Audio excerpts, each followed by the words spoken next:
masih semangat untuk belajar bareng. Jadi nanti harapannya adik-adik nanti bisa lebih aktif lagi daripada minggu kemarin.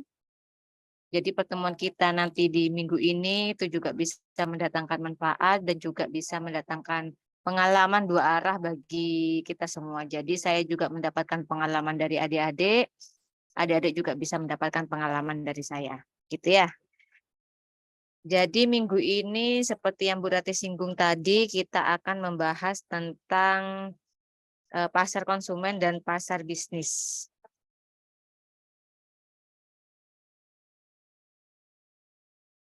Ini.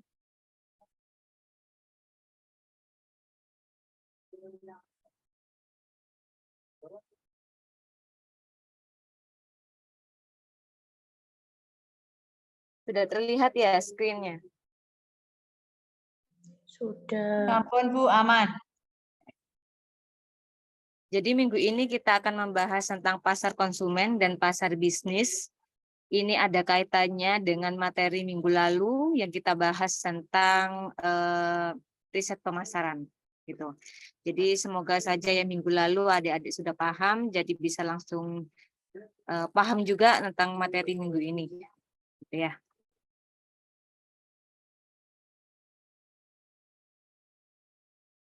Oke.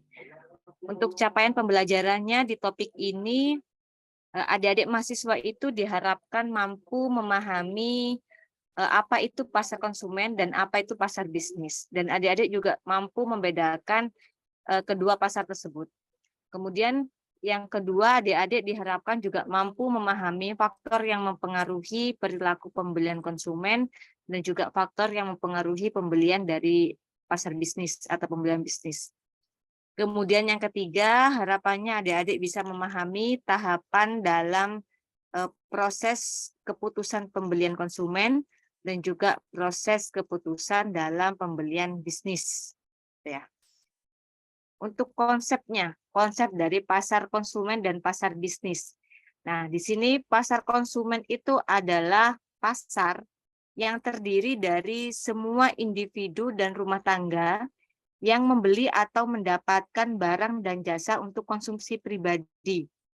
Sedangkan pasar bisnis ini adalah pasar yang terdiri dari organisasi yang membeli barang dan jasa yang bernilai besar, yang umumnya digunakan untuk produksi produk atau jasa lain yang dijual, disewakan, atau dipasok ke pihak lain.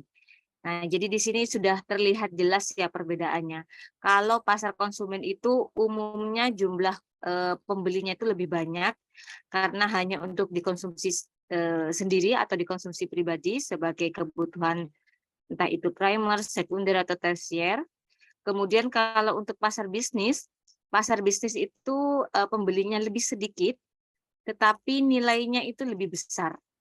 Jadi bisa nilai dari jumlahnya itu lebih besar atau nominalnya itu lebih besar gitu karena fungsinya tidak untuk dikonsumsi sendiri tapi untuk digunakan lagi atau untuk digunakan untuk proses bisnis, misalnya bisa digunakan untuk produksi produk lain, juga bisa dijual, disewakan atau mungkin dipasok gitu ya.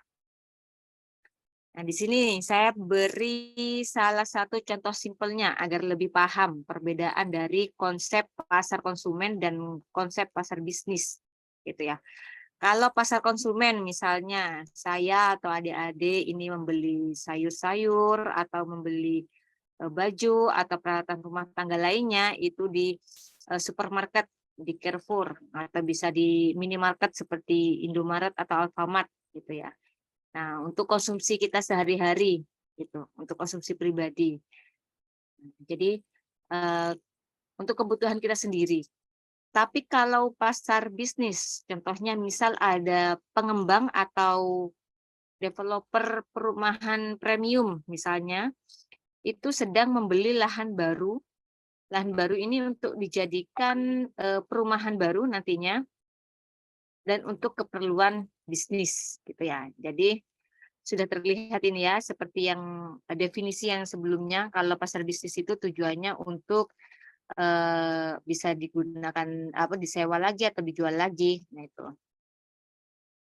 Jadi untuk lebih detailnya kita bahas satu persatu dulu tentang pasar konsumen dan pasar bisnis. Pertama pasar konsumen dulu. Bentar, yang lebih simpel. Pasar konsumen. Jadi sebelum kita itu membahas lebih jauh tentang pasar konsumen, kita itu perlu mempelajari apa itu karakteristik dari konsumen gitu. Adik-adik tahu nggak kalau di negara kita itu, negara Indonesia ini ternyata menempati urutan kelima di dunia dengan predikat negara paling sering belanja online gitu. Pasti adik-adik juga sering ini belanja online, apalagi yang umumnya yang cewek-cewek ini dikit-dikit check out Shopee atau Tokopedia, Lazada biasanya ya. Nah, mungkin fenomena ini itu juga bisa didukung karena memang teknologi saat ini kan sedang berkembang pesat.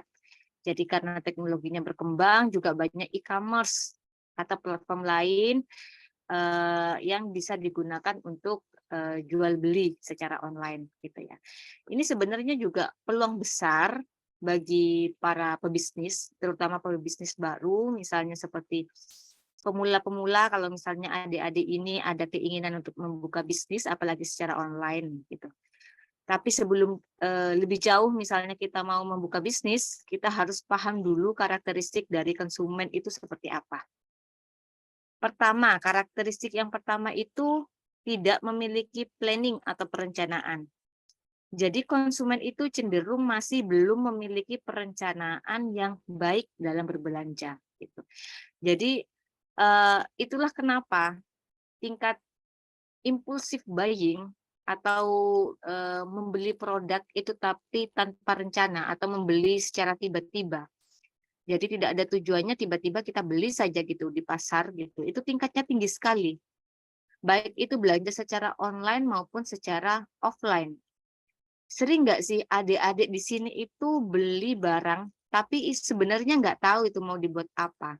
Jadi kadang itu beli itu hanya sekedar karena ada diskon misalnya gitu ya. Mungkin niatnya awalnya kita ke minimarket, kita awalnya mau membeli sabun, tiba-tiba kok yang di samping ini pasta gigi juga ada diskon, ini ya udah ambil aja mumpung ada diskon.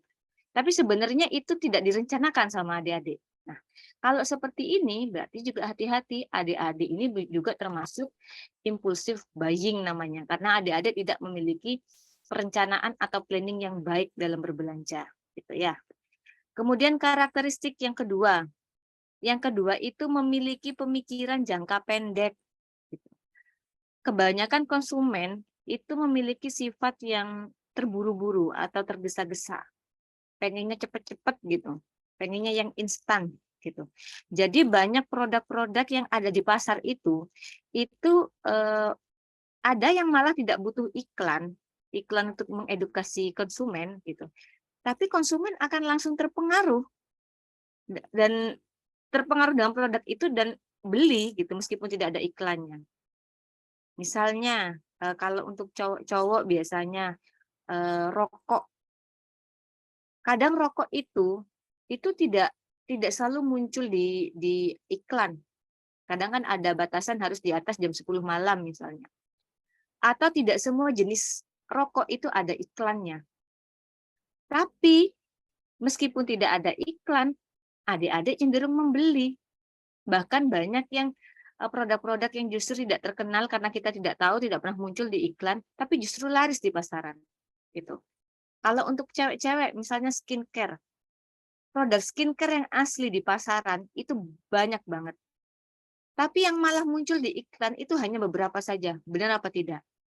Ya, itu kadang kita tidak perlu mengiklankan produk itu. Misalkan saya yang pemilik atau pemasar dari skincare itu, saya tidak perlu memberikan iklan untuk mempengaruhi adik-adik untuk membeli produk saya. Tapi nyatanya ada produk skincare itu yang meskipun tidak ada iklannya itu justru banyak yang dibeli. Atau mungkin ada iklan satu atau dua, tapi hanya menyebutkan captionnya itu memutihkan kulit hanya dalam sekali pakai. Itu pasti langsung banyak peminatnya. Karena rata-rata konsumen kita itu hanya butuh sesuatu yang instan, yang cepat, tidak ada pemikiran jangka pendek. Ya sorry, jangka panjang. Tapi kalau misalnya ada produk-produk jangka panjang, katakanlah buku, katakanlah alat tulis, atau misalnya produk asuransi, produk jasa asuransi, butuh waktu yang lama kan untuk laku. Kadang meskipun kalian butuh, kalian masih mikir-mikir mau beli. Gitu. Jadi itu kecenderungan dari konsumen kita. Kemudian yang ketiga, karakteristik yang ketiga, fear of missing out. Fear of missing out ini, kalau kita lihat banyak konsumen yang senang sekali ikut-ikutan, mengikuti orang lain, ikut tren yang ada di masa kini. Nah, itu disebut dengan fear of missing out. Saya juga sering banyak melihat gitu ya, konsumen yang senang mencari referensi itu dari orang lain. Jadi sebelum membeli suatu produk, kita tuh nanya-nanya dulu misalnya ke teman. Misalnya saya tanya ke Mbak Uswatun, "Ini Mbak, kalau misalnya saya mau membeli produk ini sabun yang bagus yang mana nih?" Ternyata Mbak Uswatun ini misalnya kasih rekomendasi, "Ini loh Mbak, apa namanya, sabun ABC," gitu. Kadang itu saya tanpa pikir panjang, saya langsung beli produk ABC itu, karena saya itu ingin ikut-ikutan seperti yang Mbak Uswatun pakai. Gitu. Atau biasanya yang sering terjadi juga kalau misalnya di pasar kita, itu biasanya pakai kekuatan selebriti ini yang seperti di gambar-gambar ini, apalagi kalau selebritinya itu orang-orang Korea-Korea yang biasanya banyak peminatnya. Saya itu juga punya teman kantor ya, punya teman kerja. Itu yang juga seumuran juga dengan saya, bukan anak muda lagi nih ya. Tapi itu dibela-belain sampai membeli suatu produk minuman seperti teh botol begitu, saya lupa jenisnya apa. Itu membeli online, itu hanya gara-gara di kemasannya itu ada idola Koreanya. Saya pikir itu dia dibelain sampai beli sampai segitunya itu karena rasanya yang berbeda. Ternyata hanya karena idola Koreanya itu terpampang itu, di produk minuman itu. Sama seperti ini, kadang orang itu tidak begitu suka rasanya, tapi karena ini yang memasarkan orang ini si idola ini, orang-orang cenderung beli. Ini juga ada nih misalnya produk ini Oreo Blackpink, nggak pakai nggak pakai fotonya, cuma pakai namanya aja Blackpink, tapi sampai begitu laris di pasaran. Saya sampai bingung ini kenapa segitu larisnya. Sampai ada yang beli itu tuh tidak cuma beli satu piece yang seperti ini, tapi ada yang apa namanya yang berpak-pak gitu loh. Saya lupa itu. Ada yang lebih besar lagi dari ini. Ya, saya juga kepo ini sebenarnya rasanya seperti apa. Karena kok teman-teman saya kok pada beli semua, ini istimewanya apa? Ternyata setelah dicoba itu ya sebenarnya tidak ada yang istimewa, cuma mungkin karena ini memakai kekuatan selebriti tadi, itu jadi sangat laris di pasar gitu. Itu karakteristik dari konsumen kita. Kemudian karakteristik yang keempat, adaptif dengan teknologi baru. Nah, konsumen kita itu makin adaptif kalau ada teknologi baru. Pasti gerak cepat kalau masalah untuk penyerapan teknologi baru, terutama generasi muda ini. Kalau misalnya ada teknologi-teknologi baru, waduh itu nggak usah ditanya, nggak usah diajarin, sudah pasti langsung bisa mengadopsinya, langsung bisa menyerapnya. Gitu. Kalau untuk generasi yang sudah tidak tua, sudah tidak muda lagi seperti saya dan Bu Ratih ini mungkin butuh waktu untuk menyerapnya kalau untuk teknologi baru ini. Beda sama adik-adik ini yang di kelas ini tuh. Itu pasti sangat cepat gitu ya. Kemudian untuk karakteristik yang kelima, suka pamer dan gengsi. Jadi konsumen kita itu cenderung suka pamer, suka flexing-flexing. Adik-adik tahu kan kemarin itu sempat baca mungkin yang muncul di di berita atau mungkin di sosial media gitu ya. Banyak itu kasus anak-anak pejabat yang kemarin itu sempat viral hanya gara-gara itu suka flexing barang-barang yang mewah gitu ya. Nah, karena suka pamer itu, makanya barang-barang yang mewah atau barang-barang yang mahal, itu masih tinggi juga peminatnya. Nah, biasanya kan konsumen kita itu kalau misalnya membeli barang atau membeli produk baru, meskipun itu harganya tidak seberapa, itu pasti di-upload di sosial media. Dibikin story, dibikin status gitu. Hanya gara-gara biar mereka itu dianggap eksis. Itu tujuannya untuk menjaga eksistensinya si konsumen dan juga bisa dianggap, oh anak ini wah karena bisa beli produk semacam ini gitu. Tapi kalau orang-orang yang seperti kita yang kaum mendang-mending gitu ya, buat apa sih misalnya beli jam tangan harganya jutaan rupiah, kalau misalnya jam tangan yang harganya puluhan ribu, 70.000 atau mungkin maksimal 300.000, itu sebenarnya aja udah cukup karena fungsinya sama. Kita kan beli jam tangan kan biasanya fungsinya untuk melihat waktu sekarang jam berapa. Nah, kalau misalnya di jam jam apa namanya, jam tangan yang harganya mahal dan jam tangan dengan yang harganya murah, pasti menunjukkan waktu yang sama kan, misalnya sama-sama jam 7 malam. Nggak mungkin dengan jam tangan yang mewah itu nunjukinnya jamnya jam 9 malam. Berarti kan ada yang berbeda itu pengaturannya. Fungsinya sebenarnya sama, cuma karena konsumen kita itu suka pamer, jadinya ada barang-barang tertentu itu yang pasti akan sangat laris di pasaran. Gitu. Ini yang perlu kita pahami sebelum kita memulai suatu bisnis. Nah, kemudian karakteristik yang terakhir, ini mementingkan konteks, bukan konten. Jadi konsumen kita itu juga masih males gitu.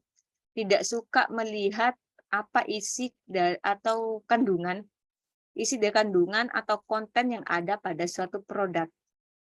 Tapi cuma dilihat dari kemasannya aja gitu. Misalnya, sama-sama keripik tempe, sama-sama keripik singkong.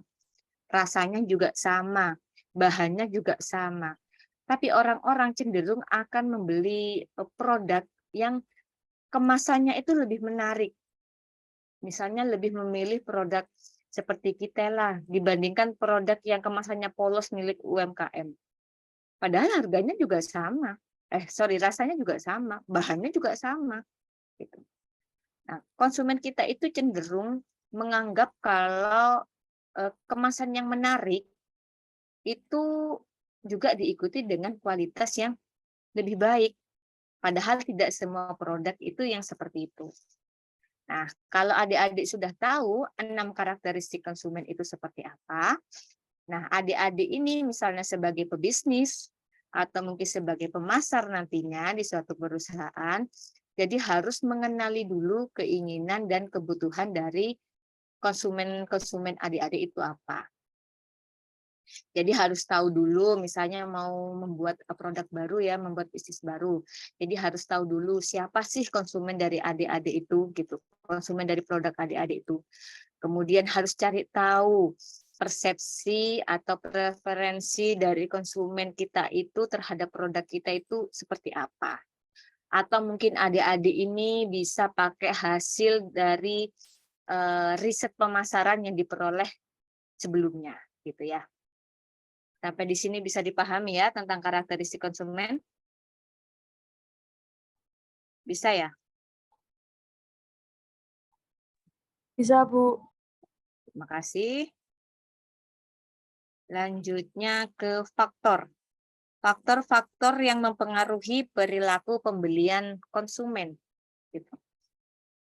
Nah, memahami faktor perilaku pembelian konsumen ini itu menjadi salah satu tantangan yang terbesar yang dihadapi oleh kita sebagai pemasar kalau mau produk kita itu berhasil di pasar. Gitu. Jadi kita tidak mungkin tanpa alasan atau tidak mungkin tanpa pertimbangan meluncurkan produk ke pasar tanpa melihat ada beberapa faktor-faktor yang mempengaruhi pembelian. Nah, faktor-faktor ini beragam. Jadi yang pertama ini ada faktor pribadi. Faktor pribadi ini bisa dari segi usia, pekerjaan, keadaan ekonomi, gaya hidup dari konsumen, kepribadian, atau karakteristik pribadi itu sendiri. Misalnya, orang dengan gaji UMR misalnya, ambillah gajinya 2 juta. dibandingkan dengan orang yang gajinya itu 10 juta. Itu pasti memiliki kecenderungan yang berbeda dalam membeli produk, misalnya membeli baju, terutama kecenderungan dalam memilih harga. Kalau misalnya orang yang memiliki gaji UMR misalnya, hanya membeli kaos, harganya ya sudah kalau cuma kaos maksimal 150.000. Tapi kalau orang dengan gajinya 10 juta, itu meskipun beli kaos gitu ya, meskipun harga 1 juta, dia beli karena dia merasa dia memiliki uang untuk membeli itu. Jadi harga itu bukan suatu permasalahan dalam pembeliannya gitu. Atau mungkin dari segi usia, anak muda dengan anak yang tidak lagi muda, itu juga memiliki kecenderungan yang berbeda kalau misalnya kita mau membeli gadget. Nah, kalau misalnya anak-anak muda itu, kalau misalnya cewek itu nyari yang kameranya bagus, yang filternya oke. Tapi kalau misalnya anak-anak cowok, itu biasanya nyari speknya yang bagus, misalnya yang RAM-nya berapa giga, atau yang memorinya berapa giga. Gitu. Tapi kalau untuk orang-orang yang sudah tidak lagi muda seperti saya atau Bu Ratih yang misalnya sudah punya anak, seperti yang dibahas kemarin, biasanya nyari gadget atau nyari handphone, itu yang biasanya tahan banting, atau mungkin yang baterainya kuat. Jadi kita itu memiliki preferensi yang berbeda gitu. Nah, kemudian ada faktor yang kedua. Faktor kedua ini ada faktor budaya. Budaya ini tuh salah satu juga penentu dari perilaku seseorang yang paling mendasar. Jadi budaya itu bisa jadi nilai-nilai dasar, kemudian dari preferensi atau persepsi, kemudian dari perilaku yang dipelajari dari keluarga atau institusi lainnya. Nah, misalnya kalau di budaya orang-orang Chinese gitu ya, di event tertentu, di acara tertentu atau hari besar tertentu, itu mereka akan memakai baju yang serba merah gitu, dari atas sampai ke bawah itu warnanya merah.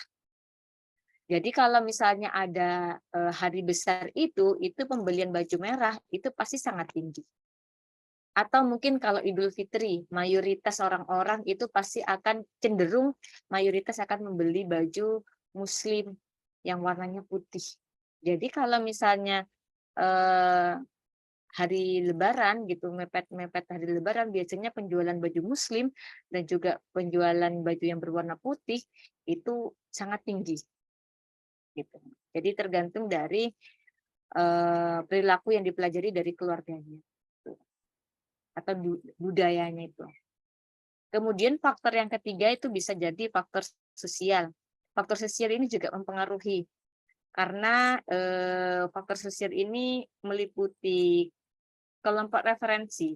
Jadi kelompok referensinya ini bisa jadi teman, keluarga, atau tempat kerja, atau lingkungan kampus, atau organisasi sosial lah istilahnya, yang mempengaruhi pemilihan produk dan merek gitu. Jadi misalnya saya bertanya kepada Mbak Messi sebagai teman saya misalnya ya, Mbak kalau misalnya mau beli sepatu tuh bagusnya merek yang apa ya? Gitu. Terus Mbak Messi ini ngasih rekomendasi, ini loh Mbak sepatu yang mereknya Adidas itu bagus, makainya enak. Aku pernah beli dulu, ini ternyata meskipun harganya mahal tapi worth it gitu. Nah, saya akan cenderung membeli produk dengan merek yang sama seperti yang Mbak Messi rekomendasikan. Jadi Mbak Messi ini sudah memberikan referensi kepada saya. Ini salah satu faktor perilaku pembelian konsumen. Kemudian ada faktor keempat, ini faktor psikologi itu sendiri. Jadi bisa meliputi motivasi dari kita, diri sendiri, bisa dari persepsi kita, pembelajaran atau keyakinan, serta sikap kita. Gitu. Itu untuk faktor perilaku pembelian konsumen. Bagaimana dengan proses keputusan pembelian konsumen? Apa saja sih prosesnya? Nah, jadi kan kita jika melakukan suatu proses pembelian, itu pembeli itu kan melakukan beberapa proses. Nah, kalau misalnya kita pelajari satu-satu tuh ada 5 proses.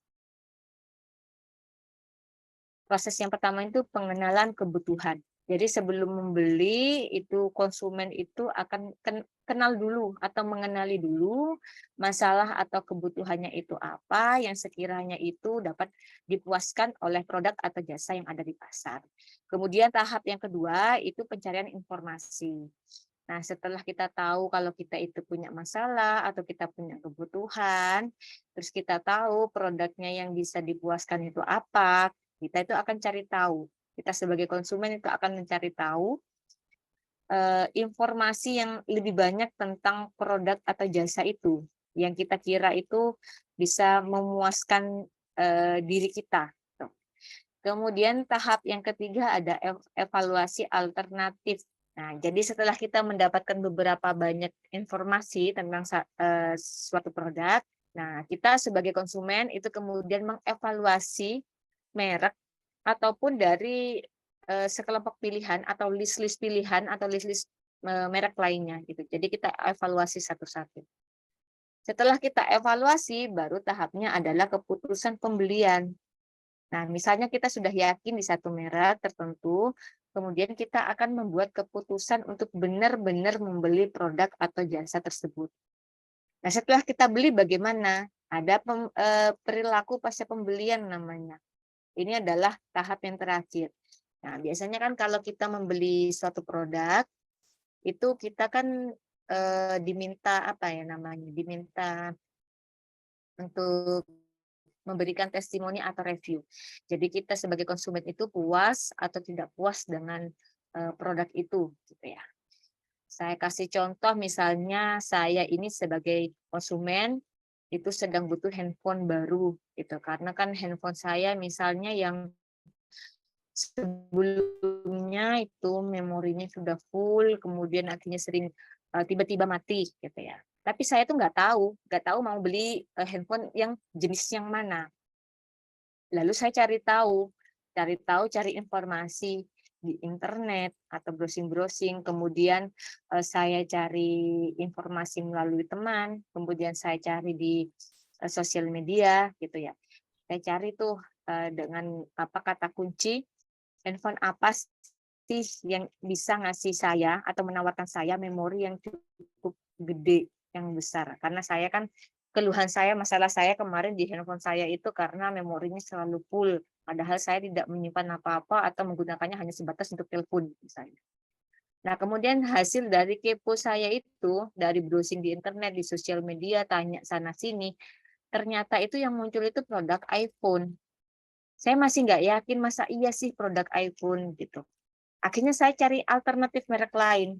Misalnya muncul Samsung, kemudian muncul apa namanya ya, Oppo atau apa lagi tuh, Vivo. Ada beberapa merek lain, saya bandingkan satu-satu dengan merek-merek yang lain itu. Saya evaluasi, misalnya memorinya bagaimana. Oh, ternyata yang iPhone ini segini memorinya, yang Vivo begini, yang Oppo begini. Nah, setelah saya bandingkan ternyata produk iPhone ini tetap juaranya, tetap yang menawarkan memori yang bagus gitu, yang full gitu, yang besar. Akhirnya saya melakukan suatu keputusan pembelian.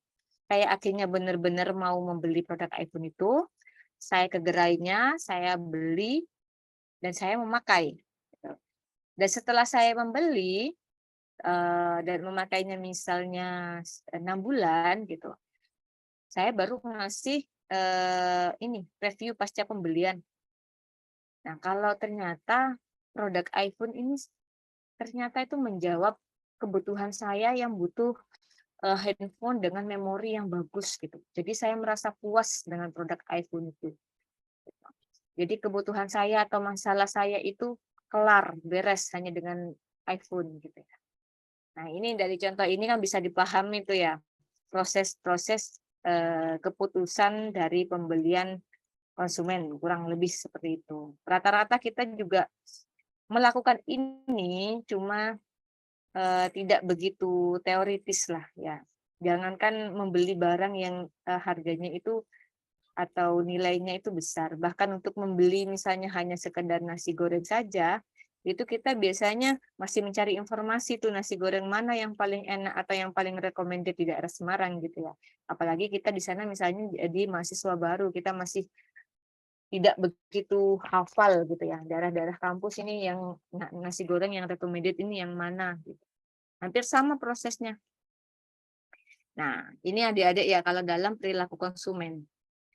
Nah, kalau dalam perilaku konsumen itu ada beberapa hal yang perlu kita ketahui juga gitu dalam menghadapi suatu produk baru atau brand baru. Itu ada yang namanya proses adopsi produk. Nah, proses adopsi produk ini maksudnya itu konsumen itu secara bertahap, tahap demi tahap itu mengambil keputusan apakah mau menerima atau menolak produk baru yang lagi muncul di pasar atau yang lagi viral di pasar. Prosesnya itu biasanya diawali dari kesadaran. Kesadaran itu berarti ya konsumen itu harus sadar dulu kalau misalnya di pasar itu ada produk baru gitu. Harus tahu dulu kalau misalnya di pasar itu ada barang yang dijual yang lagi viral. Jadi harus sadar. Nah, setelah sadar lalu konsumen itu muncul keinginan atau minat untuk mencari informasi tentang produk yang lagi viral itu, yang lagi muncul itu. Istilahnya tadi dikepoin dulu nih, gitu ya. Misalnya produknya tadi yang lagi viral itu apa namanya tuh, apa yang minggu lalu itu ya, es krim itu ya, es krim Mixu itu ya, itu misalnya lagi viral gitu. Adik-adik nih tahu kalau misalnya es krim itu viral, akhirnya muncul keinginan untuk cari informasi nih. Produk apa namanya produknya si Mixu itu rasanya ada apa aja sih gitu. Harganya berapa, kisaran berapa, harga yang paling murah berapa gitu ya. Nah, setelah dikepoin, ini kemudian ini kita sebagai konsumen ini mengevaluasi, mempertimbangkan untuk membeli produk baru tersebut. Misalnya setelah kita evaluasi dari segi apa namanya varian rasanya, misalnya ada vanila, ada coklat, kemudian harganya ternyata ada yang 15.000, 20.000, 30.000, kira-kira ya, saya mau beli yang mana nih gitu ya. Nah, kalau misalnya saya membeli harga es krim dengan harga 30.000, hanya cuma rasa vanila aja, kira-kira worth it enggak nih gitu. Kira-kira sesuai enggak dengan uang yang saya keluarkan gitu ya. Setelah mempertimbangkan, akhirnya kita sebagai konsumen itu yakin untuk mencoba produk itu dalam skala kecil. Misalnya awalnya kita cobanya itu belinya yang kecil dulu gitu, atau mungkin yang murah dulu. Kan kita istilahnya itu cuma nyicipi dulu gitu ya, nyicipi dulu. Kalau misalnya produk-produk yang ada di pasar kan biasanya ada yang versi saset atau versi mininya, atau mungkin ada versi trial kitnya. Nah, itu yang kita coba dulu. Nah, setelah kita coba ternyata kok produk ini itu memiliki value yang oke nih, cocok ini kualitasnya dengan saya. Harganya juga cocok ini dengan kemampuan saya. Nah, akhirnya konsumen atau kita sebagai konsumen itu menggunakan produk itu dalam skala besar dan teratur. Jadi yang awalnya coba-cobanya itu pakai yang produk saset, akhirnya beli yang botol gede. Yang awalnya trial kit, akhirnya beli yang kemasan yang gede, gitu ya. Atau mungkin awalnya kita beli es krimnya itu yang kecil atau yang murah, ini kalau kita beli ini langsung yang harganya misalnya 50.000 langsung yang apa namanya yang isinya lebih banyak gitu. Nah, itu untuk proses adopsi dari produk baru. Untuk yang kedua ada apa? Ada difusi produk baru. Jadi difusi ini tuh maksudnya proses penyebaran produk gitu kan. Kalau produk baru itu ada proses penyebaran dari sumber atau dari kita sebagai sumber kepada publik gitu ya. Kepada masyarakat umum. Nah, di proses ini konsumen itu bisa berperan menjadi beberapa peran, bisa jadi si inovator, bisa jadi pengadopsi awal, bisa jadi mayoritas awal atau mayoritas akhir, atau yang paling apes ini bisa jadi orang yang lambat. Nah, misalnya kita sebagai konsumen gitu ya. Sebagai konsumen ini berperan sebagai inovator atau penemu. Jadi si inovator ini tuh bersedia atau sukarela ya istilahnya, itu mencoba produk baru atau ide yang baru muncul itu, meskipun itu beresiko. Misalnya tadi ada produk baru si es krim itu. Misal harga terendahnya 50.000. Nah, kita itu dengan sukarela membeli es krim itu harga 50.000 meskipun ada resiko kalau rasanya itu tidak sesuai gitu, atau namanya isinya itu tidak sesuai dengan kemauan kita. Gitu. Itu berarti kita si inovator atau penemu. Atau bisa jadi si pengadopsi awal. Si pengadopsi awal ini adalah orang yang menerima produk baru. Menerima produk baru itu lebih awal, tapi ketika mau membeli itu juga harus hati-hati. Jadi tidak sembarangan langsung ada produk baru langsung membeli, tapi masih pikir-pikir dulu. Nah, kemudian kalau sudah membeli suatu produk baru, biasanya si pengadopsi awal ini menjadi pemimpin opini komunitas. Jadi ini saya kan tadi nyoba itu tuh, nyoba es krim mixu yang lagi viral itu. Saya belinya itu saya mikir-mikir nih kira-kira harga 50.000 worth it enggak? Kalau misalnya saya dapatnya cuma segitu gitu ya. Ternyata worth it dan rasanya enak. Kemudian saya menjadi si pengadopsi awal ini itu tuh kayak woro-woro gitu loh ke teman-teman yang lain gitu ya. Jadi saya langsung ngasih rekomendasi ke teman-teman kampus misalnya. Itu tuh loh es krim yang baru buka di sana, yang rame, yang antrinya sangat panjang, itu ternyata enak banget. Padahal itu rasanya cuma cuma vanila aja sama seperti yang lain. Tapi nggak tahu ya bedanya tuh apa, tapi itu enak banget gitu. Harganya juga meskipun 50.000 itu worth it gitu ya. Nah, jadi ini cocok nih kalau misalnya kita itu mau nongkrong-nongkrong di sana sekalian mau beli es krim gitu ya. Nah, ini berarti saya jadi si pengadopsi suka ngasih rekomendasi ke orang-orang gitu ya. Atau kita bisa jadi mayoritas awal. Mayoritas awal itu orang yang memutuskan untuk mencoba produk baru, mencoba produk barunya itu dengan banyak pertimbangan gitu. Banyak pertimbangan sebelum orang lain itu bandingin gitu ya. Jadi tadi kan saya cuma membandingkan dari segi harga sama rasa misalnya ya. Tapi ini lebih dari itu. Bisa dari harganya, rasanya, kemudian tempatnya itu bagaimana, kemudian dari misalnya desain itu ya kemasannya gitu ya. Kemudian dari toppingnya dan lain sebagainya. Nah, tapi setelah mencoba produk baru itu, kita sebagai mayoritas awal ini tidak menjadi pemimpin, tidak seperti si pengadopsi awal. Jadi kalau sudah mencoba, misalnya saya sudah mencoba produk Mixu itu, ya sudah saya diam, nggak ngasih rekomendasi apa-apa ke orang lain, seperti halnya si pengadopsi awal ini gitu. Saya cuma nyobain, enak, oh enak, enak nih, ya udah gitu. Jadi bukan jadi si pemberi referensi lah istilahnya ya. Nah, kalau mayoritas akhir ini bagaimana nih, Bu? Nah, kalau mayoritas akhir itu kita nyoba barunya itu setelah banyak yang adopsi. Jadi kita itu baru nyobain si es krim mixu itu setelah viral dan banyak yang beli. Nah, itu udah banyak tuh. Ini juga rame juga, antriannya juga panjang. Ini kok rasanya nggak pernah berhenti nih orang-orang yang beli beli es krim mixu nih. Saya coba gitu. Nah, itu berarti kita jadi si mayoritas akhir. Itu pun belinya ketika yang orang lain itu udah tahu, udah banyak itu yang beli produk itu. Nah, itu si mayoritas akhir. Atau yang paling apes ini orang yang lambat. Orang yang lambat itu orang yang baru mengadopsi setelah produk itu jadi bagian atau tradisi atau kebiasaan. Misalnya itu kita sebagai konsumen itu baru nyoba es krim mixu itu. Setelah es krim mixu itu jadi kebiasaan dari orang-orang di sekitar kita kalau misalnya membeli es krim. Kalau dulu kan kalau misalnya membeli es krim kan tuh banyak pilihannya. Tapi kalau ini, yuk makan es krim ya udah di mixu aja gitu. Traktirin aku dong, kan kamu ulang tahun nih. Ya udah aku traktir di mixu aja gitu. Jadi sudah bagian jadi kebiasaan atau tradisi dari orang-orang. Tapi kita baru ngadopsi, berarti kita jadi orang yang lambat sebagai konsumen, gitu ya. Sampai di sini bisa dipahami ya? Atau mungkin ada yang ditanyakan tentang pasar konsumen sebelum kita pindah ke pasar bisnis? Monggo. Biasanya kelas ini yang paling serius ini, kelas D ini ya. Hari ini kok sepi nih, ngantuk nih ya. Apa jangan-jangan tadi ini nemenin kakak-kakak angkatan yang wisuda ya tadi ya?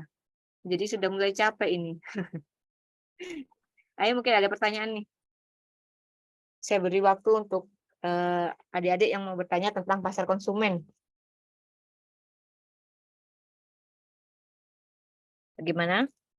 Kalau misalnya malu-malu mau ngomong bisa lewat chat.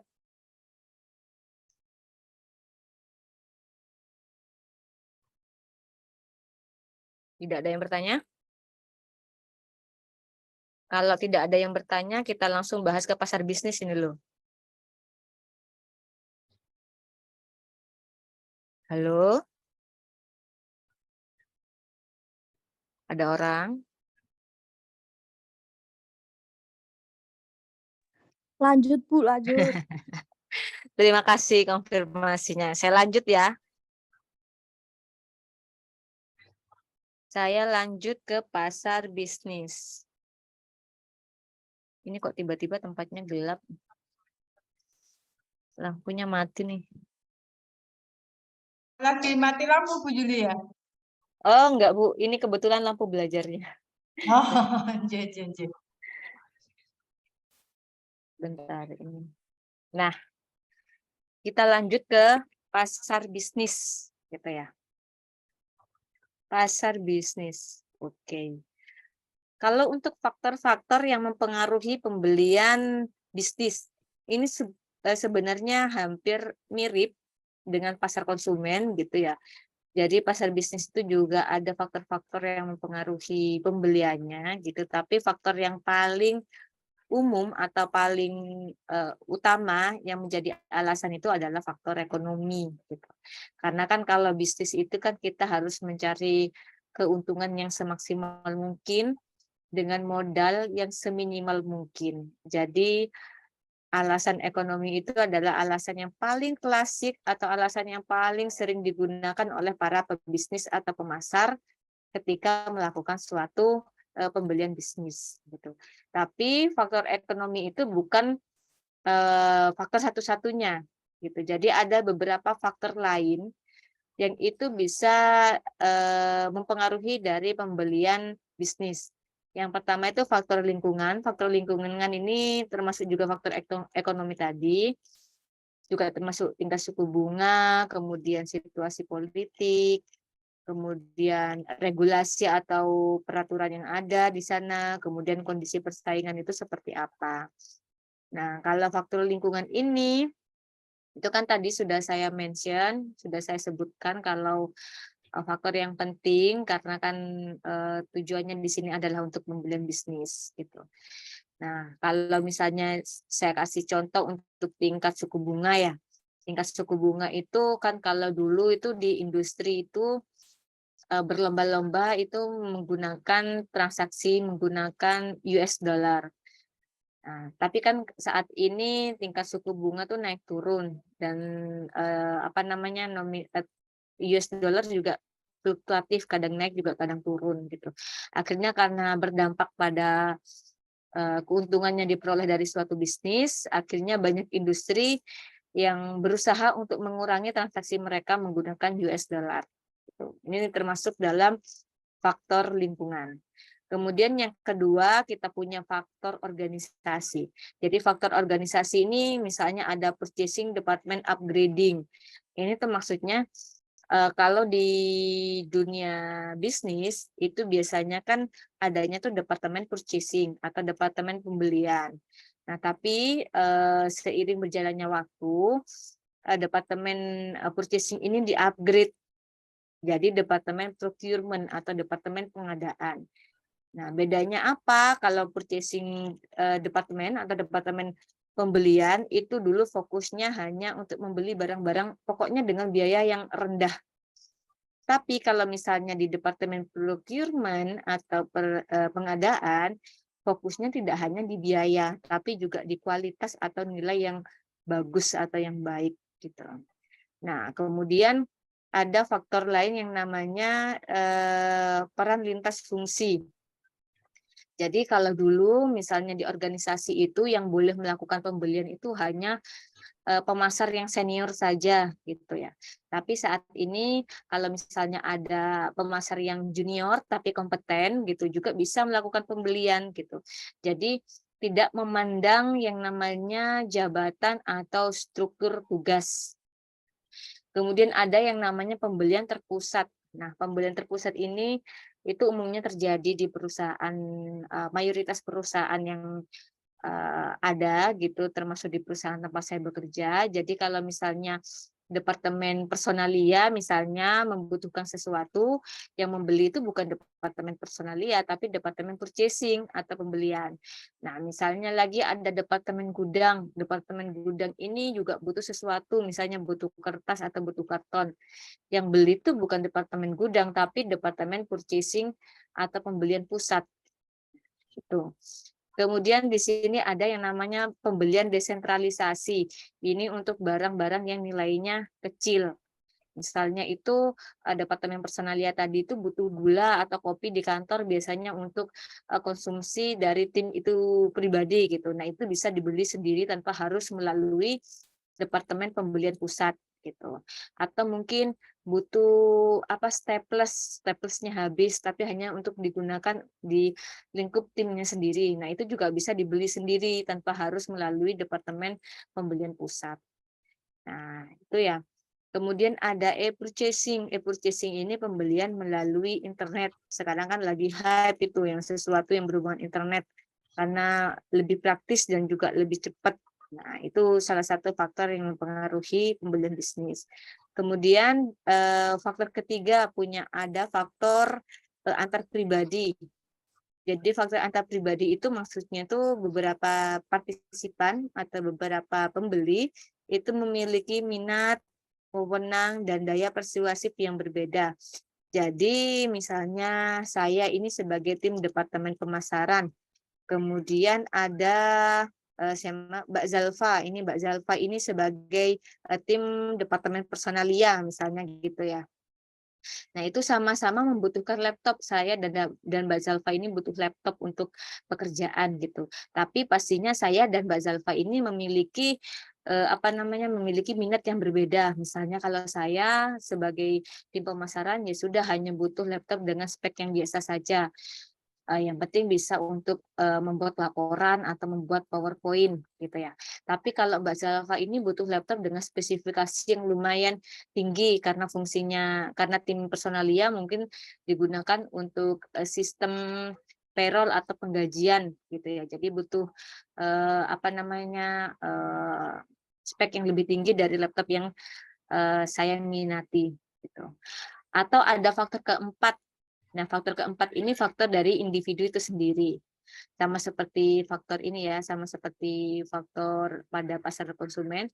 Jadi ini setiap partisipan itu pasti memiliki usia, penghasilan, pendidikan, kepribadian, dan budaya yang berbeda. Jadi seperti yang misalnya saya singgung tadi di pasar konsumen, beda usia itu juga pasti beda keinginan produk, kemudian beda penghasilan juga pasti beda keinginan produk, kadang beda pendidikan juga pasti memiliki keinginan produk yang berbeda-beda.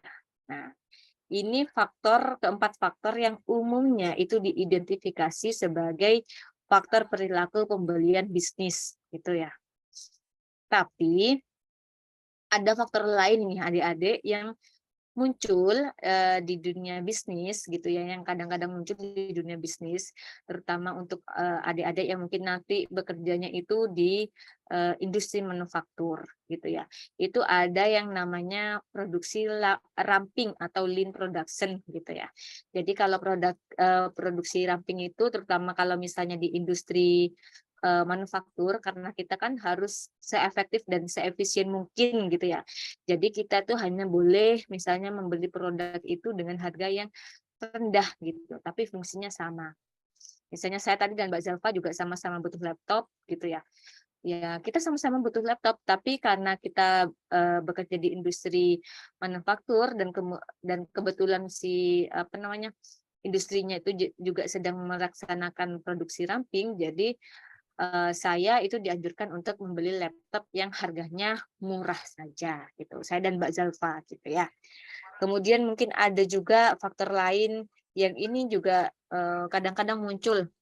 Jadi ada kontrak khusus itu yang juga diatur untuk jangka panjang gitu ya. Misalnya saya ini mau sebagai pembeli bisnis ya, saya ini misalnya mau butuh barang, misalnya butuh buku tulis misalnya ya, buku tulis itu sebanyak 10.000 pieces gitu ya, 10.000 buah. Tapi saya butuhnya itu tidak dalam satu kali waktu. Nah, misalnya saya itu habisnya itu 1 bulan butuh 1.000 buku. Nah, kemudian kita itu membuat kontrak khusus, tapi kontrak khususnya itu langsung jangka panjang. Di kontrak khusus itu disebutkan secara jelas atau secara clear, kalau saya sebagai pembeli bisnis ordernya atau pesannya itu 10.000 pieces, tapi dikirimnya itu secara parsial atau secara bertahap. Yaitu misalnya dikirim 1.000 pieces dulu setiap tanggal 1 di awal bulan, sampai benar-benar nanti produknya sudah komplit menjadi 10.000 pieces gitu.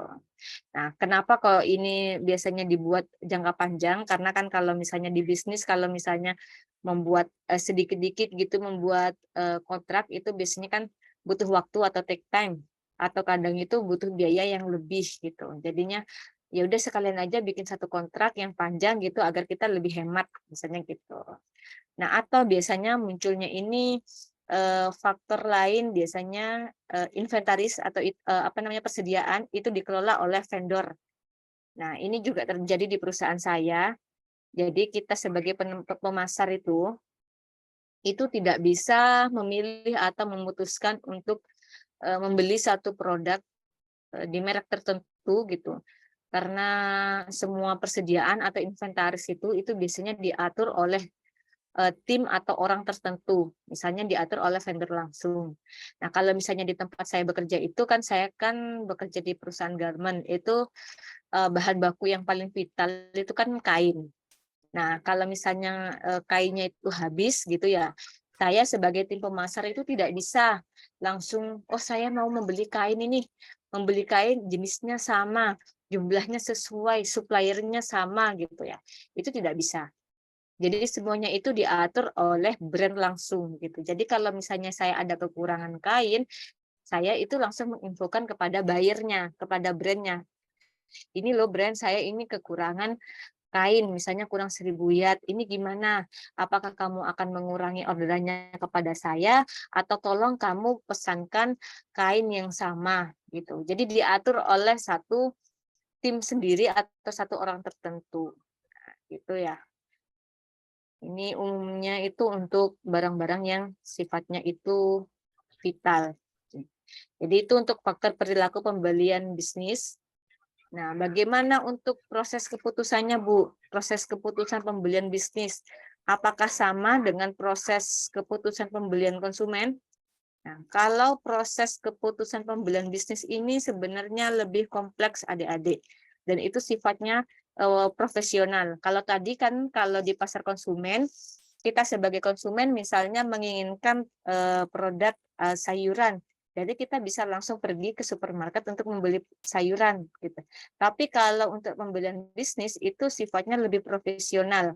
Karena barang bisnis, barang-barang yang biasanya digunakan untuk bisnis itu biasanya dibelinya itu tidak oleh satu orang saja, tetapi oleh tim tertentu. Nah, biasanya tuh punya kebijakan sendiri, punya syarat-syarat tertentu, kemudian ada batasan-batasannya. Gitu. Jadi banyak mekanismenya banyak. Kemudian instrumennya juga banyak. Kalau misalnya di pembelian bisnis nih adik-adik nih, misalnya kita harus bikin proposal dulu, kemudian ada kontraknya atau ada surat pernyataannya. Nah, kemudian kita itu seperti ada hitam di atas putihnya gitu ya. Yang itu tidak kita temui di pembelian konsumen. Nah, kalau adik-adik beli misalnya di supermarket gitu kan tidak mungkin adik-adik itu membuat kontrak atau surat pernyataan dengan pihak Indomaret misalnya, gitu kan tidak mungkin. Nah, tapi kalau pembelian bisnis kita harus ada yang seperti itu karena kan kita itu sifatnya itu yang membeli itu dari organisasi ke organisasi gitu. Apalagi fungsinya untuk bisnis lebih beresiko atau riskan. Nah, untuk prosesnya dimulai dari mana? Dari pengenalan masalah. Nah, jadi di sini misalnya kita sebagai pemasar itu harus sadar juga kalau misalnya ada masalah, ada kebutuhan yang mungkin hanya bisa itu diatasi kalau kita itu membeli barang tertentu gitu ya. Misalnya tadi seperti yang saya jelaskan, saya butuh kain gitu ya. Berarti kan saya sadar kalau di sana ada masalah kekurangan kain gitu. Salah satu caranya adalah dengan membeli kain yang baru. Nah, itu adalah tahap pengenalan masalah. Kemudian tahap selanjutnya ini ada deskripsi kebutuhan umum gitu ya. Jadi harus digambarkan karakteristik umumnya atau dari kualitas produk yang dibutuhkan itu seperti apa. Nah, misalnya tadi saya butuh barang kain, itu harus dijelaskan kualitas kain yang kita mau itu seperti apa. Nah, kalau misalnya untuk barang-barang khusus, misalnya itu kalau di perusahaan itu barang-barang yang berhubungan dengan IT, entah itu laptop, entah itu komputer atau software gitu ya, itu kita bisa bekerja sama dengan IT. Atau kalau misalnya kita mau membeli mesin baru gitu ya, mesin baru yang apa namanya biasanya di perusahaan manufaktur kan rata-rata menggunakan mesin.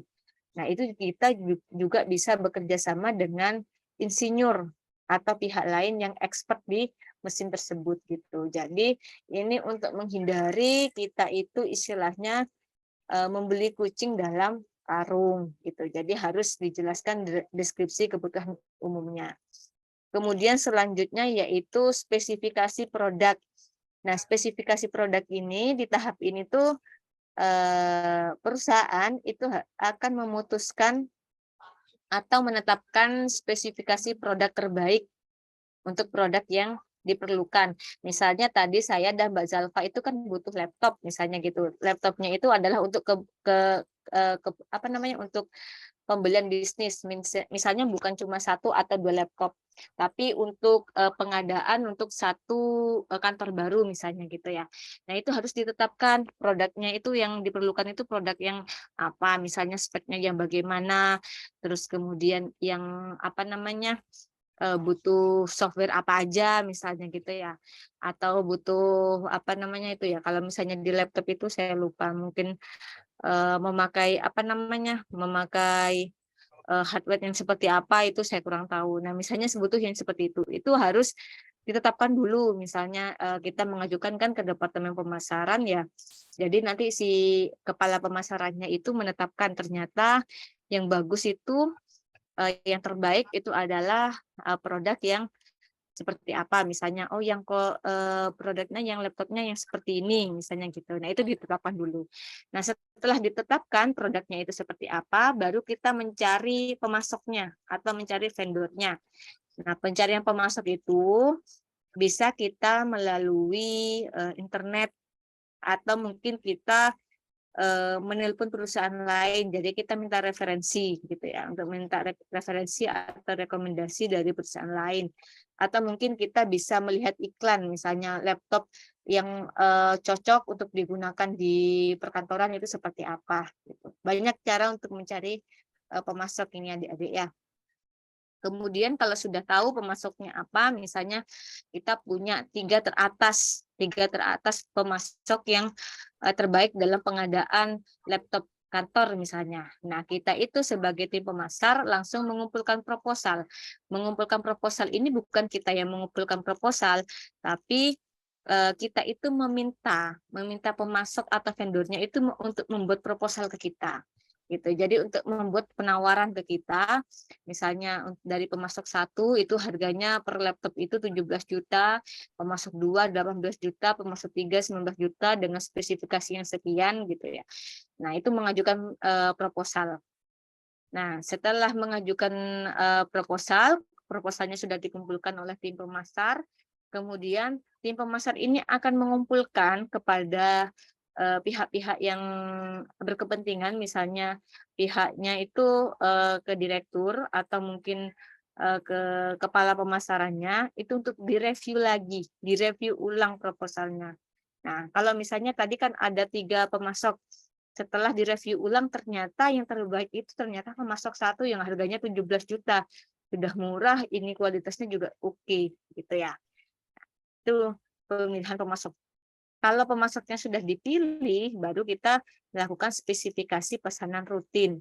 Nah, ini maksudnya kita itu membeli itu harus menulis pesanan yang final atau yang akhir dengan pemasok yang pertama tadi, yang pemasok yang terpilih itu.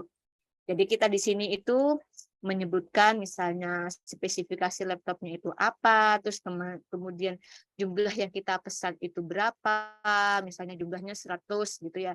Kemudian itu kapan harus dikirim.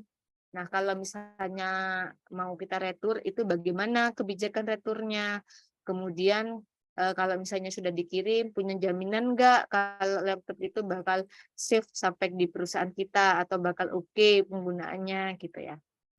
Itu dijelaskan di spesifikasi pesanan rutin itu, gitu ya. Nah, kemudian ini ada tinjauan ulang kinerja. Jadi pembeli itu menilai kinerja pemasok yang akhirnya final tadi ya, final tadi itu kita menilai kinerja pemasok untuk memutuskan apakah akan melanjutkan atau memutuskan kesepakatan atau kontraknya gitu ya. Jadi kalau meninjau kinerja itu berbeda-beda tiap perusahaan, adik-adik. Ada yang meninjau kinerjanya itu secara periodik, misalnya itu sebulan sekali atau seminggu sekali atau mungkin ditinjaunya itu setiap setahun sekali. Tapi kalau misalnya di perusahaan saya untuk peninjauan kinerja itu setiap kali barang datang. Jadi kalau misalnya kita itu memesan barang gitu ya, memesan barang, nah itu setiap kali kita sudah terima barang itu kita langsung tinjau barangnya, kemudian sesuai apa tidak dengan kesepakatan atau sesuai atau tidak dengan kontraknya gitu. Jadi kita langsung menilai kinerja pemasoknya itu dari sana. Gitu ya. Nah, ini contohnya. Ini contohnya ketika melakukan pembelian bisnis. Nah, misalnya itu si pihak pemasaran tadi ya, itu tuh menganalisis ternyata ada ada masalah ini. Misalnya ada pesanan celana, kemudian pesanan celana itu ternyata butuh aksesoris ini, butuh aksesoris sebanyak estimasinya 1.372 pieces. Nah, ternyata terus habis itu tim pemasar itu mendeskripsikan butuhnya itu aksesoris apa. Oh, ternyata butuhnya aksesoris finishing atau di bagian akhir gitu ya. Jenisnya jenis apa? Dijelaskan di sini jenisnya. Red fish bla bla bla gitu ya. Kemudian setelah dideskripsikan butuhnya itu aksesoris apa dan jenis apa, itu dispesifikan lagi bahannya apa, warnanya apa, oh warnanya brown. Nah, itu ditulis secara detail gitu ya, kodenya dan lain sebagainya. Nah, setelah itu spesifikan lagi tuh produknya. Misalnya butuh barang dengan kode yang berapa, ukuran berapa.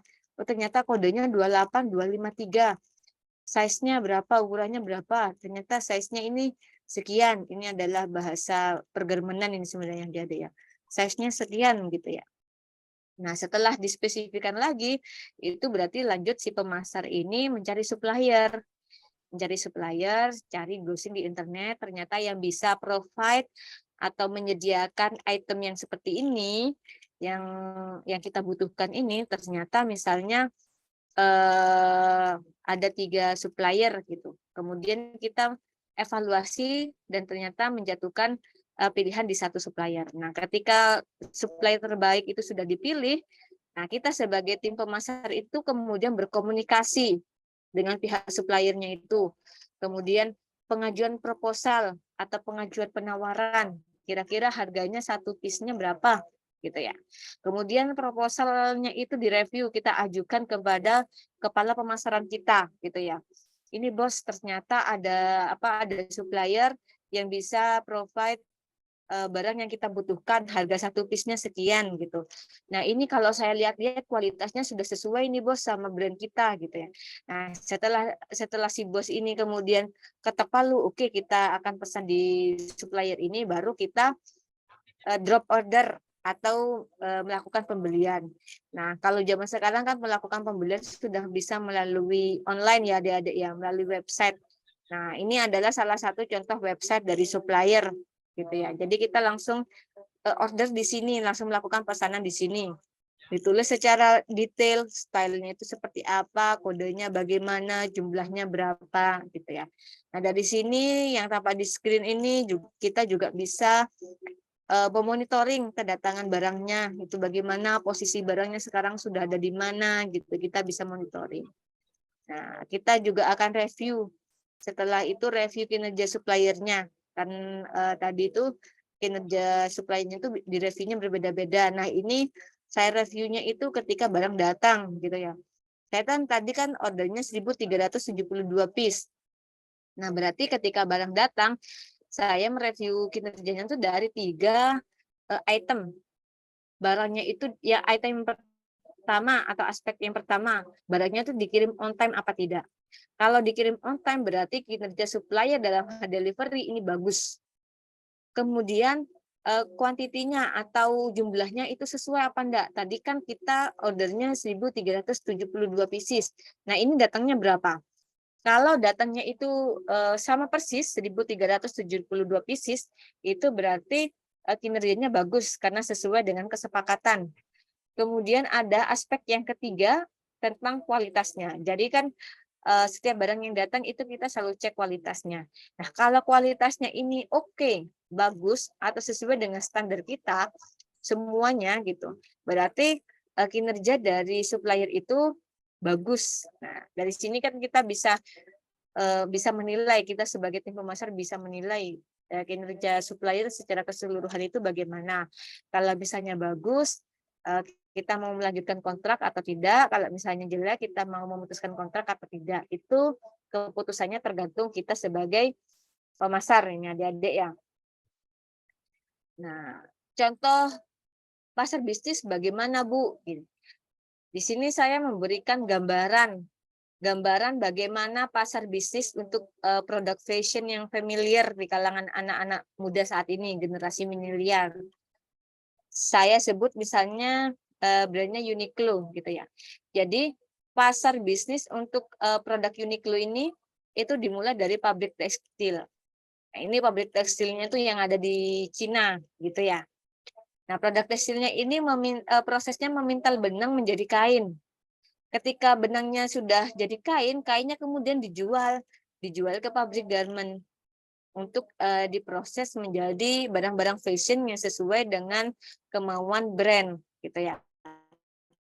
Setelah jadi produk fashionnya, entah itu celana, baju, jaket, dan lain sebagainya, kemudian barang itu dijual atau dikirim kepada distributor atau agent brand. Gitu. Jadi tidak langsung diserahkan ke toko adik-adik, tapi diserahkan kepada agen brandnya, gitu ya.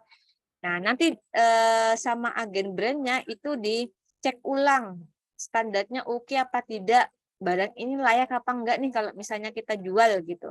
Kalau misalnya layak gitu ya, ini barangnya sudah oke, kualitas juga sudah oke, baru kita jual lagi atau kita transfer atau kita kirim kepada store atau kepada toko brandnya, brand store-nya gitu, yang ada di seluruh dunia, yang akhirnya bisa dipakai oleh adik-adik sekalian gitu ya. Ini adalah salah satu contoh pasar bisnis di mana organisasi satu itu membeli barang atau membeli produk dari organisasi lainnya untuk keperluan bisnisnya. Ya, kalau dikasih contoh seperti ini paham kan ya alurnya ya, contoh pasar bisnis itu seperti apa ya? Mungkin ada pertanyaan tentang pasar bisnis? Dipersilahkan Mau ini tanya adik-adik. monggo. Ya, yang mau tanya monggo. Yuk, Bisa melalui chat.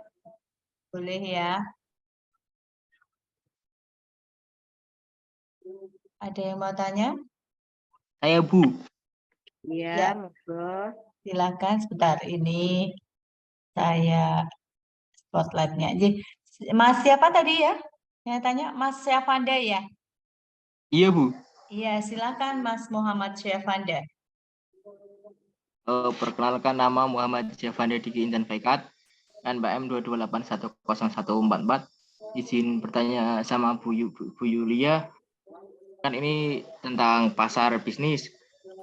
Itu cara mengidentifikasi peluang baru dalam pasar bisnis itu dan bagaimana meresponnya untuk memperluas bisnis itu bagaimana, Bu?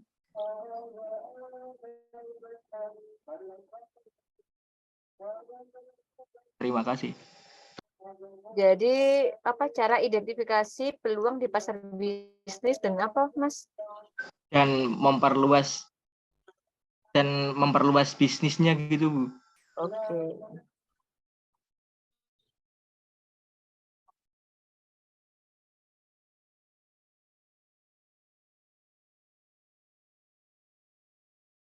Terima kasih Mas Syafanda Diki ini atas pertanyaannya.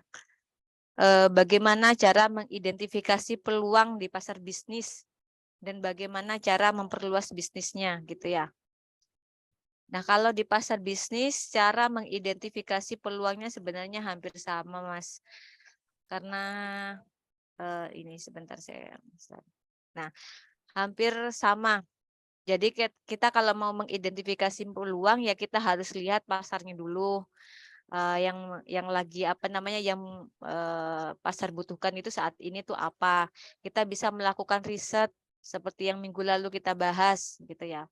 Hampir sama caranya untuk identifikasi, hanya saja apa namanya ya fokusnya aja yang berbeda. Kalau dulu kan kalau misalnya sebagai pasar konsumen, kalau misalnya identifikasi kan, oh ini barang yang sekiranya itu bisa dibeli masyarakat secara umum, misalnya konsumen secara umum untuk keperluan pribadinya. Tapi kalau untuk pasar bisnis, itu yang kira-kira itu dibutuhkan oleh bisnis. Misalnya kita melihat pasar, kita melakukan riset, sekarang itu banyak perusahaan atau mungkin perusahaan besar atau kecil atau UMKM misalnya gitu ya. Misalnya di bidang kuliner misalnya gitu ya. Ini lagi hype banget ini yang di bidang kuliner. Kemudian kita melakukan riset kira-kira itu yang dibutuhkan mereka itu apa gitu ya. Ternyata kalau di bidang kuliner itu mereka butuh pemasok daging ayam misalnya gitu ya. Nah, kalau misalnya pemasok daging ayam, saya mau ini untuk memasok daging ayam ini sepertinya ini peluang ini besar karena saya lihat kok rata-rata orang-orang yang apa namanya UMKM yang jual misalnya ya warung-warung yang menjual itu pasti ada yang jual daging ayam gitu. Nah, hampir sama. Cara identifikasinya hampir sama, hanya saja fokusnya yang berbeda. Jadi fokusnya lebih kepada skalanya yang lebih besar atau nilainya yang lebih besar. Nah, bagaimana cara memperluas bisnisnya? Ya, memperluas bisnisnya banyak cara. Kalau misalnya kita itu fokusnya tadi kan kita fokusnya pada jadi pemasok daging ayam gitu ya. Kalau misalnya Mas Safanda itu mau memperluas bisnisnya, awalnya jadi pemasok daging ayam di daerah Semarang, misalnya mau memperluas bisnisnya di daerah Surabaya gitu. Ya prosesnya hampir sama, Mas Safanda juga harus mengidentifikasi peluang yang sama, mengidentifikasi pasar yang sama yang ada di Surabaya. Kira-kira faktor yang mempengaruhi pembelian bisnis itu apa saja di sana. Misalnya ternyata pembelian apa namanya, kalau misalnya pembelian daging di Surabaya ternyata tidak begitu bagus, daging ayam misalnya tidak begitu bagus, tidak seperti Semarang. Tapi kalau pembelian daging bebek misalnya itu jauh lebih bagus, misalnya begitu ya. Nah, itu bisa diidentifikasi dari riset itu gitu ya.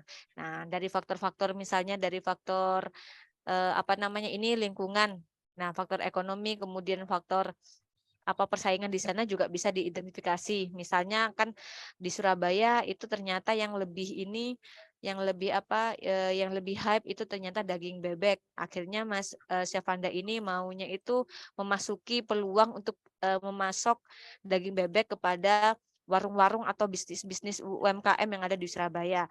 Nah, kalau misalnya saya mau memasok daging bebek ini di sana kira-kira saya mau memasang harga berapa ya? Akhirnya saya identifikasi lagi, Mas Safanda identifikasi lagi. Kira-kira di sana harga apa namanya, harga jualnya rata-rata berapa atau mungkin kalau kita lihat kasarannya sih kalau kalau saya itu lihat UMR karena UMR kan mempengaruhi apa namanya, daya beli masyarakat juga, kemudian juga mempengaruhi rata-rata harga bahan yang ada di daerah tertentu gitu ya. Nah, kalau misalnya UMR Surabaya ternyata lebih mahal nih gitu ya. UMR Surabaya ini lebih tinggi daripada di apa namanya di Semarang gitu ya. Jadi saya misalnya kalau misalnya memasok daging bebek di Surabaya gitu kisarannya harganya sekian misalnya gitu. Pastinya lebih tinggi daripada apa namanya ketika kita memasok daging yang ada di sentra misalnya gitu. Mungkin ada tambahan dari Bu Rati. Bagaimana Bu? Ih, Sampun Bu, mantap. Oke. Ya, Mas Syafanda, mungkin ada yang masih ingin ditanyakan kembali?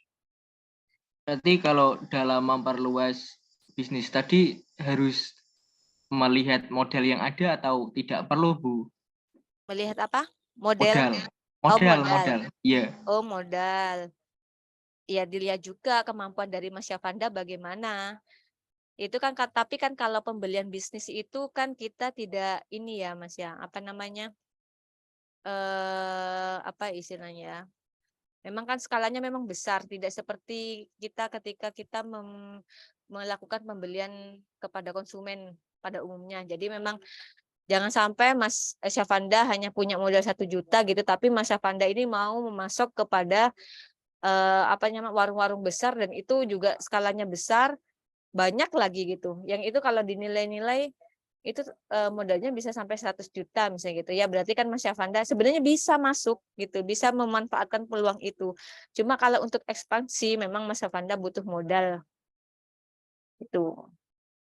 Tapi modalnya kan tidak harus ini Mas, tidak harus kalau di bisnis itu tidak harus milik Mas Syafanda. Kalau misalnya di bisnis kan bisa kita utang dulu gitu biasanya.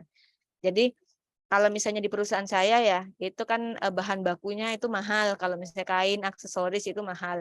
Itu bukan berarti Eratex itu banyak uangnya, bukan. Itu kita juga utang di bank. Kita melakukan kontrak dengan bank, melakukan apa namanya surat pernyataan atau kesepakatan dengan bank. Kalau kita mau meminjam uang sebagai modal, nah nanti kalau misalnya kita sudah bisa menjual produk akhir kita, dan kita mendapat uang dari buyer atau dari konsumen, kita akan membayar utang itu misalnya tenornya 3 bulan setelah ini misalnya setelah apa namanya setelah uang kita dicairkan misalnya gitu. Tergantung dari surat kesepakatannya gitu. Jadi jangan khawatir kalau masalah modal Mas. Khawatirnya sedikit-sedikit aja.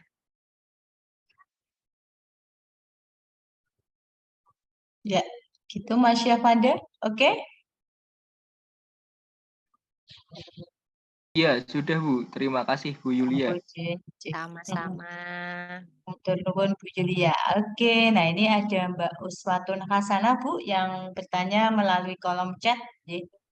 Maaf izin bertanya Bu, ketika proses pembelian bisnis ada tahapan yang tidak dilalui atau terlewati, apakah pembelian itu dapat diputuskan atau diproses Bu? Nah ini ya, Sebentar. Terima tahapan. kasih Mbak Uswatun Hasanah atas pertanyaannya. Jadi pertanyaannya itu ketika proses pembelian bisnis itu ada tahapan yang tidak dilalui atau tidak terlewati, apakah pembelian itu dapat diputuskan atau dapat diproses Bu gitu. Kalau dapat diputuskan atau dapat diproses bisa Mbak. Misalkan dari proses ini dari tahap-tahapan ini misalnya saya sebagai pemasar melewati tahap ini spesifikasi produk. Misalnya, bisa apa tidak saya melakukan pembelian produk? Bisa, hanya saja nanti tidak tepat barang yang saya beli itu tidak tepat sesuai dengan kebutuhan saya. Misalnya tadi kan yang saya kasih contohnya itu mana tadi? Nah, saya kan kasih contohnya misalnya butuhnya itu yang kodenya 28253 gitu ya. Tapi ini saya skip, proses ini spesifikasi produk ini saya skip. Saya tidak mention ini, saya tidak menganalisis kode ini.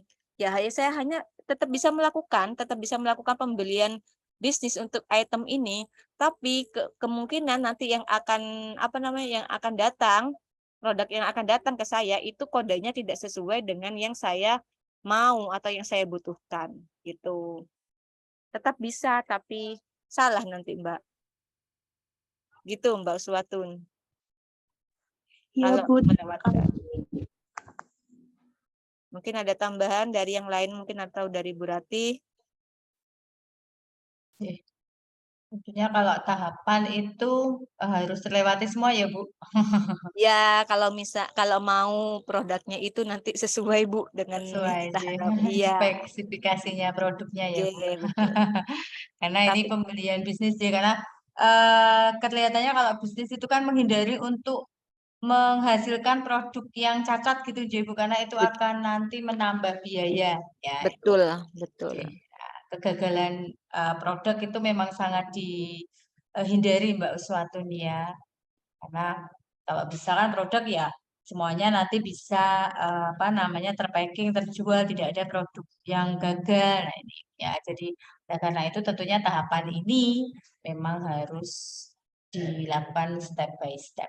Ya, beda kalau misalkan contohnya ya Bu, kalau Ibu kan bergerak untuk yang bisnis garment yang dalam skala besar karena memang pasar bisnis. Tapi kalau pasar konsumen, contohnya misalkan apa sih? Oh, ketika apa namanya penjahit gitu ya, penjahit yang tentunya dia hanya memproses atau menghasilkan per hari satu atau dua baju. Nah, ini kan tentunya tidak harus kemudian step by stepnya. Mereka mungkin apa namanya yang pertama membuat pola, memotong, tapi kemudian bisa dilakukan inovasi yang lain. Tapi kalau bisnis kelihatannya karena dalam jumlah besar ya harus sesuai prosesnya. Bedanya mungkin itu ya Bu ya. Iya, betul Bu. Iya. Kalau misalnya pembelian konsumen misalnya nih ya, saya sebagai konsumen misalnya eh, mau membeli baju misalnya ya Bu ya. Saya mau Iya. membeli baju misalnya ukurannya sebenarnya saya ukuran L gitu ya. Tapi ternyata yang datang ya ukuran XL gitu. Ya tetap bisa terpakai, tetap bisa digunakan gitu. Tapi kalau di pembelian bisnis itu sudah tidak bisa, fatal. Jadi Iya. harus hati-hati ini, harus terlewati prosesnya. Apalagi kan nanti ini nilainya juga besar. Itu sering Bu, kalau misalnya di tempat kami itu kesalahan pembelian itu sering.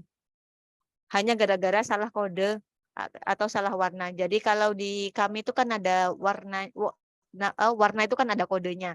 Jadi namanya garment itu kan tidak harus, oh ini warna merah, oh ini warna hitam. Tapi warna merahnya tuh ada kode 1, 2, 3, 4, 5 gitu.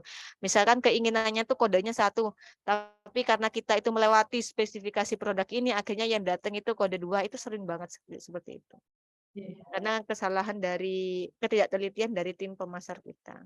Nah, untuk menghindari itu, jadi ini semua tahapan itu harus terlewati. Iya. Ya, oke gitu Mbak Uswatun Hasanah. Ada yang mau tanya lagi nih, masih banyak kesempatan sekitar 40 menit lagi kita ini ya waktunya, monggo silahkan. Nah ini tadi ada mahasiswa Bu karena tadi kelihatannya nggak pernah open cam gitu ya Bu, jadi Ya, terpaksa saya untuk keluarkan dari Zoom. Kalau keluar memang nggak bisa masuk lagi. Nah ini hanya Bu ya, saya tadi mendengarkan tapi nggak open cam. Nah ini kan temannya pada open cam dia nggak. Nah ya. padahal di situ Bu saya tuh mau tanya sebenarnya. Oh ya udahlah. Oke, saya kasih kesempatan. Nanti tetap saya absen hanya saja pertanyaannya seperti ini, Bu. Apakah di dalam pembelian bisnis itu harus ada kesepakatan, artinya memang resmi, ada bukti hitam di atas putih gitu, nggih, Bu? Karena kalau di konsumen kan enggak ya, Bu. Nah, ini Oh, apakah seperti itu kesepakatan karena jumlahnya dalam eh, besar ya, pembelian besar, nah, atau seperti apa, Bu? Mungkin jenengan bisa menjelaskan contohnya di perusahaan dari Bu Yulia. Ini dari Mbak Messi ya, Mbak siapa ya namanya ya tadi ya? Teman-temannya yang keluar tadi siapa? Yang saya keluarkan tadi Mbak siapa ya? Messi, Bu. Mbak Messi. Oke, itu dari Mbak Messi. Messi. Iya, C. Monggo Bu Yulia. terima kasih Mbak Messi ini atas pertanyaannya. Apakah di pembelian bisnis itu selalu ada surat kesepakatan gitu ya Bu ya? Harus ada hitam di atas putih. Ih, jawabannya harus Mbak. Karena seperti yang tadi Ibu Ratih jelaskan, karena kita apa namanya pembeliannya itu skalanya lebih besar, nilainya lebih besar. Jadi harus ada hitam di atas putih. Jadi kalau misalnya ada kejadian yang tidak kita harapkan atau worst case-nya atau kasus terburuknya itu kita bisa tahu gitu larinya ke siapa. Kalau misalnya tidak ada surat kesepakatan, kalau ternyata itu barangnya tidak sesuai dengan yang kita pesan misalnya, itu kita mau retur misalnya atau mau komplain itu kan kita tidak bisa karena tidak ada surat kesepakatan itu. Ya kalau misalnya ordernya itu hanya 1 juta atau 2 juta, tapi kalau kita kan ordernya bisa sampai 1 kali order bisa miliaran rupiah. Kalau misalnya kita tidak bikin surat kesepakatan nih, misalnya saya ordernya produk A, ternyata yang datang produk B. Terus saya mau komplain tidak bisa, karena tidak ada surat kesepakatan. Saya mau mengembalikan juga tidak bisa, karena tidak ada surat kesepakatan gitu. Jadi barang yang datang itu tidak bisa saya apa-apakan. Sama seperti yang tadi Bu Ratih jelaskan itu, karena kan bisnis itu harapannya itu bisa, saya membeli bahan mentah itu harapannya bisa terpakai semua. Harapannya sesuai itu biar bisa apa namanya bisa saya jadikan barang dan kemudian bisa menghasilkan uang lagi gitu ya, bisa saya jual dan menghasilkan uang lagi. Tapi kalau misalnya bahan bakunya yang datang itu tidak sesuai, ya sia-sia gitu. Saya menghabiskan miliaran rupiah hanya untuk barang yang tidak bisa saya pakai gitu. Nah, itu fatal. Jadi harus ada hitam di atas putihnya, Mbak Messi. Ini bukan uang kecil, Mbak. Iya, karena dalam jumlah Iya, besar itu. dalam jumlah besar. Nah, Syukur-syukur kita nggak disuruh ganti, Bu. Kalau disuruh ganti, kita mau ganti pakai apa? Sampai pensiun pun nggak bisa dapat gaji segitu. terus Bu. Nah, ini mungkin sambil menunggu rekan-rekan mahasiswa yang bertanya ya, yang menjadi apa hal yang menarik ya Bu. Jadi karena jenengan kemarin di awal sudah cerita bahwa Bu Yulia ini juga salah satunya ini yang mengawasi ISO gitu deh Bu Betul, Bu. Betul, betul. di perusahaan. Nah, untuk Betul. kualitas mutunya. Nah, dari awal itu kan memang kalau untuk pembelian bisnis atau pasar bisnis itu kita mulai dari bahan baku, sotek bahan baku, kemudian proses sampai bahan jadi itu kan selalu diawasi gitu.